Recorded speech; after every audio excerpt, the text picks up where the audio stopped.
É um tema inevitável a gente não tratar disso especificamente em virtude da época e do período que a gente está vivendo, né? Nós estamos há 2 anos com uma série de restrições. As igrejas, elas experimentaram e viveram, em alguns lugares no mundo ainda vive isso. E eu julgo que seja interessante com que a gente trate até onde o Estado pode ir em tempos de pandemia, dentro da perspectiva brasileira, obviamente, mas eu queria que a gente falasse um pouquinho, por exemplo, o Dr. Tiago falou sobre o laicismo canadense, né? Até que ponto, no nosso país, há essa possibilidade de intervenção estatal? Até que ponto a gente deve olhar para esse tipo de ação e concordar ou não? Tem uma frase de um jurista brasileiro do século XIX, Joaquim Nabuco, que diz o seguinte: liberdade, uma vez tomada, nunca mais será restituída à mesma forma que era antes. E como é que se toma a liberdade? Como é que alguém toma a liberdade de outrem?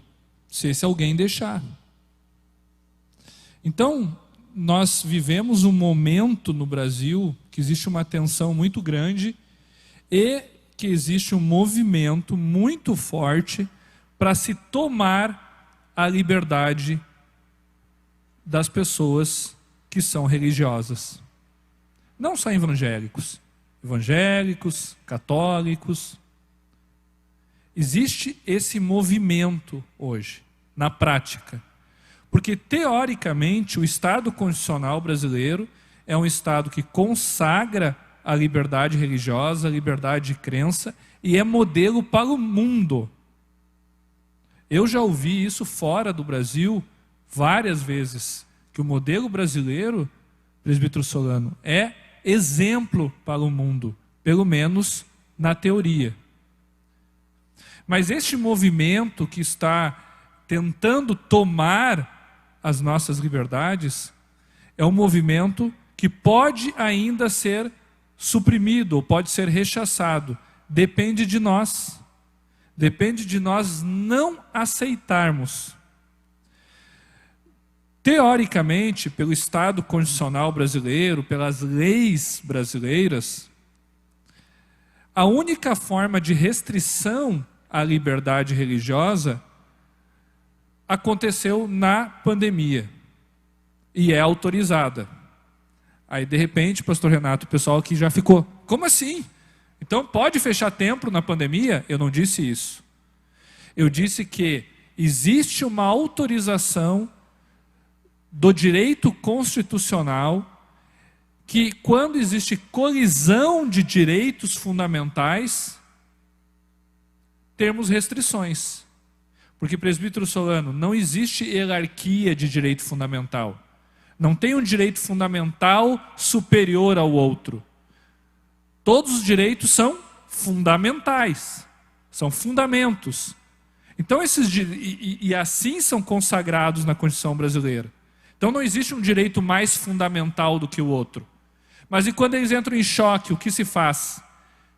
Quando os direitos fundamentais se chocam, pessoal, é papel do governo, por meio do executivo, do legislativo e principalmente do judiciário, harmonizá-los, sob o ponto de vista da proporcionalidade e da adequabilidade dos meios. Agora eu falei juridiquês, né, Jean? Precisam de tradução para português, gente? Eu vou traduzir para o português rapidinho, bem rapidinho. Proporcionalidade, gente. A medida do governante, a medida do juiz deve ser proporcional e deve ser adequado ao fim. Então vamos lá para o Covid. Covid, como é que se contagia? Como é que alguém se contrai o coronavírus?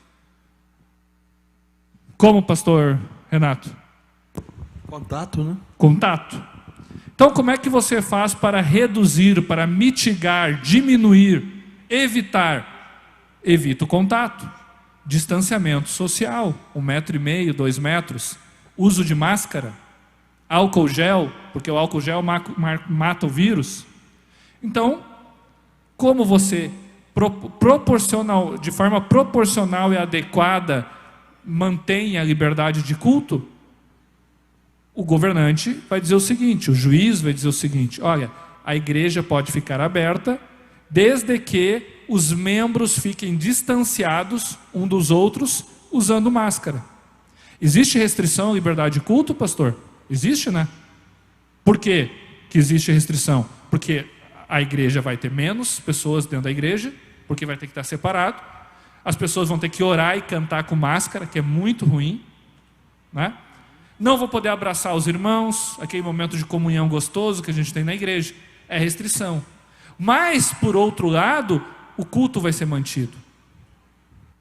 Ou seja, o Estado não está interferindo diretamente no culto, que para muitas igrejas é fundamental. Para a igreja católica, por exemplo, o culto é um sacramento. A Eucaristia é sacramental. Não existe Eucaristia por fibra ótica. Nós não somos católicos, mas para o católico não ter missa significa não participar do corpo. Veja como isso é fundamental.